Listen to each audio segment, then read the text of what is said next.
video, we will be demonstrating how to trim a video clip in MotionDSP Spotlight. We will begin by advancing our video to the point where we want our video clip to start. In this case, we'll set the 20-second mark as our starting point.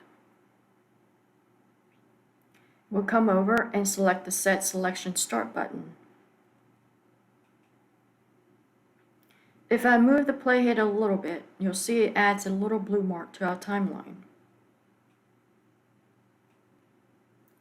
I'm going to advance our video to the point where I want our clip to end, which is right at the 1-minute mark in this example. We'll select our Set Selection End button. You can see it highlights our beginning point and our end point in the timeline. This represents the part of the clip that we want to extract from this video. All that's left to do is to select our video button.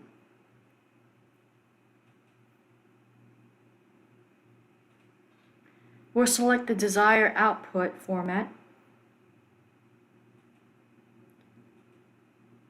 and we'll save our project. And we'll process the video. Once it's done, open our product list and you'll see here at this video it starts at the 20-second mark in our video.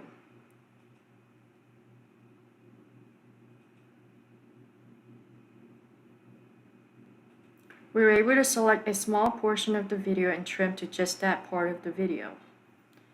If we want to select a different part of the video, we'll just come back over and clear our selection, and then start again by selecting a beginning point and an end point, and we'll highlight that new selection we have selected.